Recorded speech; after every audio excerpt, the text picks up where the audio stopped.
Okay, so one of the things that I've been thinking about recently that I think is really powerful is choosing not to think about something. And it's a benefit that has come from all the meditation that I've been doing. But being able to choose not to think about something has incredible powers. Okay, so being someone like myself who for a long time has had social anxiety and felt anxious about situations, and actually been so anxious that I've forgotten how to properly socialize and things. Constantly, when I'm in a social situation or a situation where I don't know people and feel a little bit nervous, just constantly kind of self-monitoring myself, assessing what's going on. My hair looks really good today. Checking what I'm doing. That in the process of doing that, it's kind of like I'm reading a book at the moment on, which is really good. I would recommend it. Overcoming insomnia and sleep problems, which again is using CBT, cognitive behavioral therapy. And what's good about that is that it's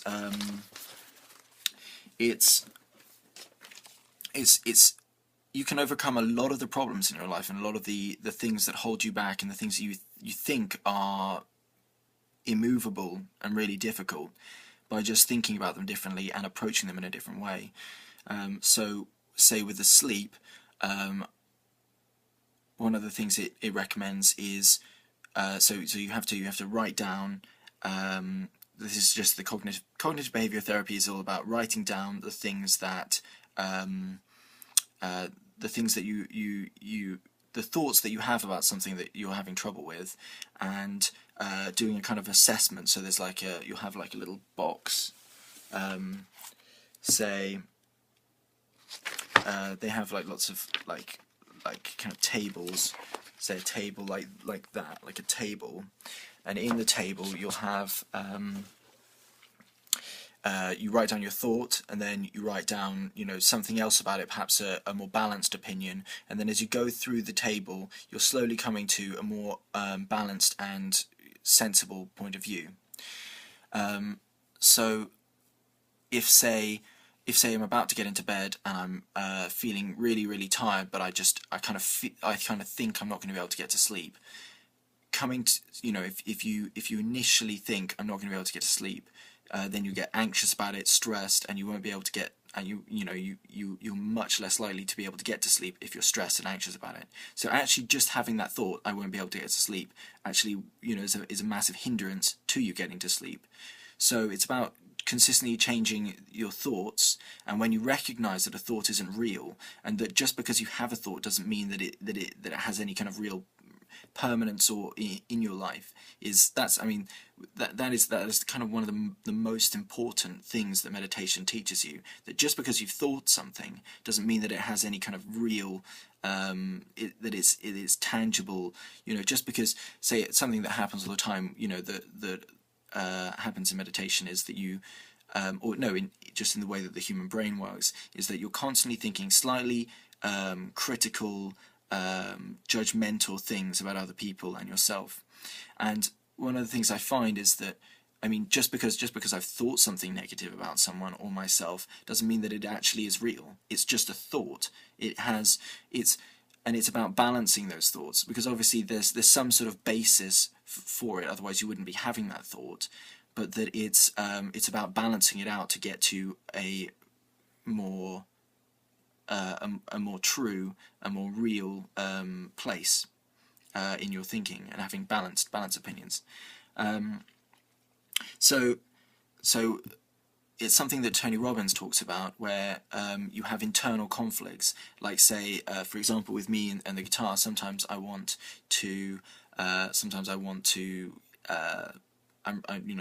want to get up on stage, and I want to do well with music, and have people give me rounds of applause for my amazing abilities. But on the other side of that, I have an internal conflict in that sometimes I don't like the idea of people knowing about me. I don't like the idea of being up on stage. I don't like the idea of being seen in that way. So I think, I mean, and a lot of that is perfectly rational and normal. But if it's holding you back, then it's obviously something that you want to get rid of. And dealing with those internal conflicts is really vital. So I guess. So something that I've been doing recently is that when I have one of those internally conflicting thoughts, just choosing not to think it, choosing to avoid it, and just recognizing it as just a thought and just ignoring it and carrying on. An example would be, and kind of it's another example about the way that your motivation breaks down. If I'm going to go to kickboxing class, if I'm going to go to do one of my exercise classes, and I'm late and I'm running late and I haven't quite prepared and I'm thinking about, oh, I'm going to turn up late, I'm already a bit late, and I'm starting, my motivation is slowly breaking down. I'm thinking maybe I won't go, and as I'm rushing and as I'm getting stressed out about it, I'm just thinking I won't go. And there was a point last week where I just decided, as I was doing it, I was thinking, no, I'm just not even going to think that thought. I'm not even going to think about what's happening right now, and I'm just going to do it because I will come up with all of the reasons that I want to avoid doing it. So just focus on it completely and carry on. And it's kind of like that. Like today, I met up with someone and we hang out for a while, and I think I'm really overcoming a lot of the social anxiety, the problems that I was having before. Through the meditation that I've been doing, in particular the Metta Bhavana, which is just such a fantastic meditation. It's so pleasurable, so positive. Every time you do it, you feel like, oh, to begin with, you're like, no, I don't want to do it, and then you sit down, and then afterwards you just feel so much better. And one of the things I was thinking, because I met up with this guy, I don't see him that often. We have stuff in common. Like, we've known each other for quite a while, but like, personality types are quite different. I really like him, he's a really cool guy, but our personality types are quite different, and I think we both feel a little bit nervous about it, even though we both like each other. We both sometimes feel like there is this slight awkwardness, and obviously I don't help that sometimes with my own kind of issues. So when we're sitting there and we're talking, because of the good, the Metta Bhavana, the loving kindness meditation that I was doing earlier today, just sitting there, and I'm recognizing these maybe slightly negative, awkward thoughts that are coming up, and just recognizing them as that, choosing to ignore them, and also something that I've had a problem with is just keeping eye contact, and choosing to keep the eye contact, look at him, and at the same time, I'm choosing not to have any negative thoughts. I'm choosing just to have positive thoughts, and I'm, it's not 100% foolproof, and it wasn't easy. It wasn't exactly easy, but it was happening, and just choosing not to have any thoughts and just to look him in the eye, not to have any thoughts. In fact, just to wish him well, wish him positive, to wish him well, and I think, yeah. And so that was just another example of having a negative thought and choosing not to have it, and to rise above it, and to realize that it doesn't have any control over you.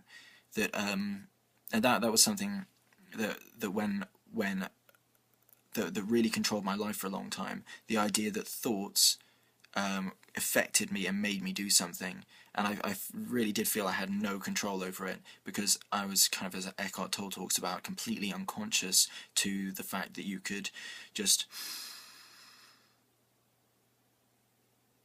feel presence and just ignore it, that it's just churning bullshit and doesn't really have any it doesn't have any tangible strength on you or power over you. So anyway, that was my little thought for the day. Choosing not to have a thought and to not be affected by them.